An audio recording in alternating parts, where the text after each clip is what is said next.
చైనాని వర్షాలు వరికిస్తూ ఉన్నాయి. ఉత్తర చైనాలో ఒక్కసారిగా కుండపోత వర్షాలతో బీజింగ్ లో దారుణ పరిస్థితులు నెలకొన్నాయి. ఒక్కో రాత్రిలో 145 మిల్లీమీటర్ల వర్షపాతం నమోదైంది. ఒక్క రాత్రిలోనే ఇంత వర్షపాతం నమోదైందంటే సుమారుగా 14.5 సెంటీమీటర్ల వర్షపాతం నమోదైంది. దీని కారణంగా పలు చోట్ల కొండ చర్యలు విరిగిపడ్డాయి. వేలాది మందిని సురక్షిత ప్రాంతాలకు తరలించే ప్రయత్నం అక్కడ ప్రభుత్వాలు చేస్తూ ఉన్నాయి. సో చైనాలోని హెబీ ప్రావిన్స్ హెవీ రెయిన్ఫాల్ కారణంగా అక్కడ పెద్ద ఎత్తున ఫ్లడ్స్ వచ్చాయి, వరదలు వచ్చాయి. ఆ వరదలకు సంబంధించిన విజువల్స్ మీరు యాక్టివ్స్ చూస్తూ ఉన్నారు. సో కార్లు కొట్టుకుపోతున్నాయి. అదొక స్ట్రీట్ ఉన్నటువంటి ఆ కార్లు బయట పార్క్ చేసి ఉంటే ఏకంగా ఆ కార్లని పూర్తిగా కొట్టుకుపోతున్న ఆ విజువల్స్ ని యాక్టివ్స్ చూస్తున్నారు. మరో చోట డైరెక్ట్ గా ఒక tanker, heavy tanker, water tanker లాంటిది, కార్లు ఇవన్నీ కూడా కనబడుతున్నాయి. మొత్తం బురద నీళ్ళలో ఆ వెహికల్స్ అన్ని కొట్టుకుపోవడం చాలా దారుణమైన పరిస్థితి దారితీస్తోంది.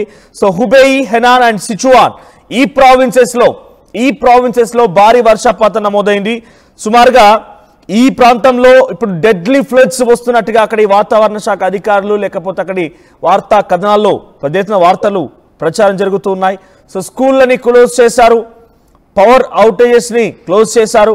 సో డైరెక్ట్ గా 350 mm అంటే సుమారుగా 35 centimetres of rainfall in just 12 hours. 35 centimetres of rainfall just in 12 hours. Henan ప్రాంతంలో ఈ యొక్క వర్షపాతం నమోదైంది. హెనాన్ ప్రావిన్స్ సంబంధించినటువంటి ఈ ప్రాంతంలో వర్షపాతం నమోదైంది. ఇక్కడ ప్రావిన్స్ అంటే రాష్ట్రం. సో హెనాన్ రాష్ట్రంలో 35 సెంటీమీటర్ల వర్షపాతం నమోదైన నేపథ్యంలో ఇప్పటికే చాలా మంది దుర్మరణ పాలైనట్టు తెలుస్తోంది. ఇక గువాంగ్సీ రీజియన్ కి సంబంధించి 400 మంది టీచర్స్ అండ్ విద్యార్థులు అంతా కలగలిపి అక్కడ ఫ్లడ్డింగ్ కారణంగా అక్కడ చిక్కుకుపోయారు.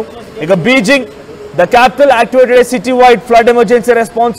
సో ఆ క్యాపిటల్, చైనా క్యాపిటల్ బీజింగ్ సంబంధించినటువంటి ఆ చుట్టుపక్కల ప్రాంతాలకు సంబంధించిన రీజియన్ మొత్తం కూడా ఫ్లడ్ ఎమర్జెన్సీని అలర్ట్ చేసింది అక్కడ ప్రభుత్వం. ఇక షాన్సీ అండ్ షాన్సీ ప్రావిన్సుల్లో కూడా హెవీ ఫ్లడ్స్ తలెత్తుతున్నాయి. డిజాస్టర్ రెస్పాన్స్ ఫోర్స్ ని అలర్ట్ చేశారు. ఇక north eastern China Jilin and Heilongjiang సంబంధించిన ప్రాంతంలో కూడా పెద్ద ఎత్తున అగ్రికల్చర్ ఇంపాక్ట్ లాస్ అయింది. అగ్రికల్చర్ ఏరియాస్ గా ఉంటుంది ఈ ఏరియా. సో అగ్రికల్చర్ ఇంపాక్ట్ పూర్తిగా నష్టపోయింది. తర్వాత థండర్ స్టార్మ్స్, ఉరుములు మెరుపులతో కూడిన వర్షపాతం నమోదైంది. అక్కడ టోర్నడోస్ కూడా ఏర్పడినట్టు తెలుస్తోంది. సో 2024లో కూడా చైనాలో ఇదే రకమైనటువంటి వరదలు చూశారు. సో గువాండాంగ్, అహూని, హువాన్, జియాంగ్సు, తర్వాత గుయింగ్సో, జియాంగ్సీ ఈ ప్రాంతాల్లో చాలా భారీ వరదలు ఉప్పొంగా 2024లో. ఇప్పుడు మరోసారి ఇప్పుడు ఇదే ప్రాంతాలకి వరదలు పోటెత్తడం చూస్తూ ఉన్నాం. సో 2024లో అక్కడ వరదలు పోటెత్తినప్పుడు సుమారుగా కొన్ని వందలాది మంది ఒక్కో ప్రావిన్స్ నుంచి సగటున 100 మంది వరకు మరణించినట్టుగా అక్కడి డిజాస్టర్ రెస్పాన్స్ ఫోర్స్ చెప్తోంది. At the same time present 2023లో కూడా ఫ్లడ్స్ వచ్చాయి వరుసగా. అంటే జనరల్గా అటు సమ్మర్ సీజన్ కంప్లీట్ అయిపోయి మాన్సూన్ సీజన్ స్టార్ట్ అవ్వగానే పెద్ద ఎత్తున అక్కడ వర్షాలు నమోదవుతూ ఉంటాయి. వర్షాల కారణంగా కొండ చెరువులు విరిగిపడడం కానివ్వండి, ఇటువంటి వరదలు చాలా కామన్గా మనం చూస్తూ ఉంటాం. సో ప్రస్తుతానికి ఇటువంటి వరదలు నమోదయ్యాయి అక్కడ. ఆ వరదల కారణంగా చాలా పెద్ద ఎత్తున చైనా అల్లాడిపోతోంది. So Chaobai river has experienced a heavy torrential rainfall. So Chaobai river పైన చాలా భారీ వర్షపాతం నమోదవడంతో ఆ రివర్ ఉప్పొంగుతోంది. The Miyun reservoir located in the north eastern suburbs of Beijing ప్రాంతంలో ఉన్నటువంటి ఆ ఒక డ్యామ్ కూడా, రిజర్వాయర్ కూడా పూర్తిగా కట్టలు తెగి ఈ ఫ్లడ్స్ వస్తున్నట్టు తెలుస్తోంది. సో లార్జెస్ట్ ఇన్ఫ్లోగా నమోదవుతోంది ఈసారి. సో 6 దశాబ్దాల తర్వాత ఈ స్థాయిలో అక్కడ ఈ రిజర్వాయర్ ఫుల్ఫిల్ అవ్వడం, కట్టలు తెగే విధంగా అది మారిపోవడం, ఇన్ఫ్లో ఎక్కువగా రావడం మొదటిసారిగా అక్కడ మినిస్ట్రీ చెప్తోంది. ద నెక్స్ట్ 3 days ఇంకా మరో 3 రోజుల పాటుగా ఇదే రకమైనటువంటి వర్షపాతం, ఇదే రకమైనటువంటి వరద ఉప్పొంగే అవకాశం ఉందని చెప్పి వార్తటు ప్రజల్ని అలర్ట్ చేసింది. మరోవైపుగా the ministry urge local authority to strengthen the monitoring and forecasting of rainfall. So అక్కడ జరిగేటువంటి సహాయక చర్యలు ఎప్పటికప్పుడు మానిటర్ చేయమని, అట్ ది సేమ్ టైం మరింతగా వచ్చేటువంటి వాతావరణ పరిస్థితులను కూడా అంచనా వేస్తూ ప్రజల్ని అక్కడి నుంచి సురక్షిత ప్రాంతాలకు తరలించమని చెప్పి అక్కడ ప్రజల్ని ఆదేశించారు.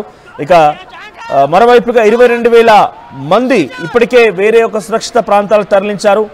14,000 సెట్స్ ఆఫ్ మెషినరీ, అంటే కొన్ని ఇంపార్టెంట్ వెహికల్స్ కానివ్వండి, మెషినరీ కూడా సురక్షిత ప్రాంతాలు తరలించారు. సో ప్రస్తుతానికి అక్కడ ఎటు చూసినా కూడా ఒక భయానకమైన వాతావరణం నెలకొంది. ఒకసారి మనం చైనాలో ప్రస్తుత వరదల తాలూకు ఆ విజువల్స్ చూద్దాం.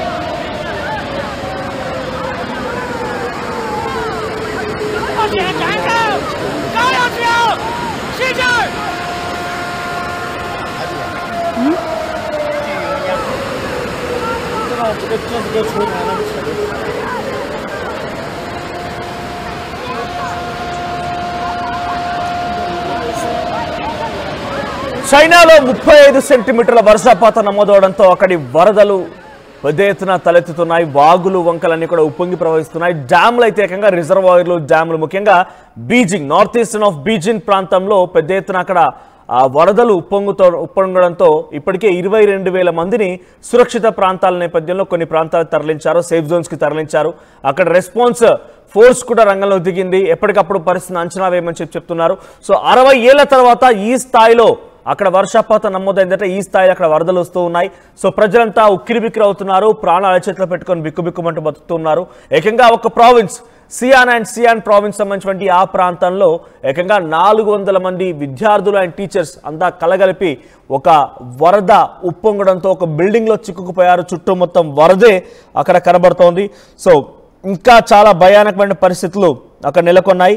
So Hubei province, Henan province and Sichuan ప్రావిన్సెస్లో డైరెక్ట్గా 35 సెంటీమీటర్ల వర్షపాతం నమోదైంది. 12 గంటల పాటుగా వర్షం కురుస్తూనే ఉంది. 12 గంటల పాటు continuous rainfall, 35 centimetres of rainfall అంటే అర్థం చేసుకోండి. ఇక్కడ మీరు ఫస్ట్ బాక్స్లో చూస్తున్న విజువల్స్లో కొండ చెరువులు విరిగిపడుతున్నాయి, గమనించండి.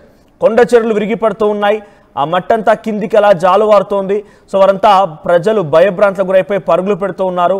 సో డైరెక్ట్గా వారు ఉన్నటువంటి ఆ రోడ్డు పక్కనే ఆ కొండ చెరువులు విరిగిపడుతుండడంతో వారంతా భయభ్రాంతులకు గురైపోయి పరుగులు పెడుతున్నారు. మరోవైపుగా రైట్ సైడ్ మీద చూడండి, అది సిటీ ఇన్సైడ్. మనం బేసిక్గా ఫారెన్ కంట్రీస్లో చూస్తూ ఉంటాం, నగరానికి నడి మధ్యలో నుంచే ఒక వాగు ప్రవహిస్తూ ఉంటుంది. అది ఒక మంచి సీనరీగా కూడా అక్కడి ప్రజలు వాడుతూ ఉంటుంటారు. సో మీరు చూస్తున్న విజువల్స్ లో నగరాన్ని మధ్యలో నుంచే ఒక వాగు వెళ్తోంది. సో ఆ చవోబి అనేటువంటి ఆ రివర్ పెద్ద ఎత్తున ఉధృతంగా ప్రవహిస్తోంది. మియున్ రిజర్వాయర్ మొత్తం కట్టలు తెంచుకొని ఈ నదీ ప్రవాహానికి మరింతగా జతైపోయి చాలా పెద్ద ఎత్తున ప్రమాదకర సంబంధించినటువంటి ఆ స్థాయిని మించి అక్కడ ఆ నదీ ప్రవాహం ప్రవహిస్తోంది. మరోవైపుగా మీరు ఫస్ట్ బాక్స్లో కింద సెకండ్ రో ఫస్ట్ బాక్స్ మీరు చూడండి, మొత్తం పూర్తిగా బురదమయం అయిపోయింది. రోడ్లన్నీ బురదమయం అయిపోయాయి. ఏకంగా వాటర్ ట్యాంకర్లు బ్రిడ్జిని ఢీకొంటూ ఉన్నాయి. వెహికల్స్, కార్లన్నీ కూడా ఆ ప్రవాహాల్లో కొట్టుకుపోతూ ఉన్నాయి.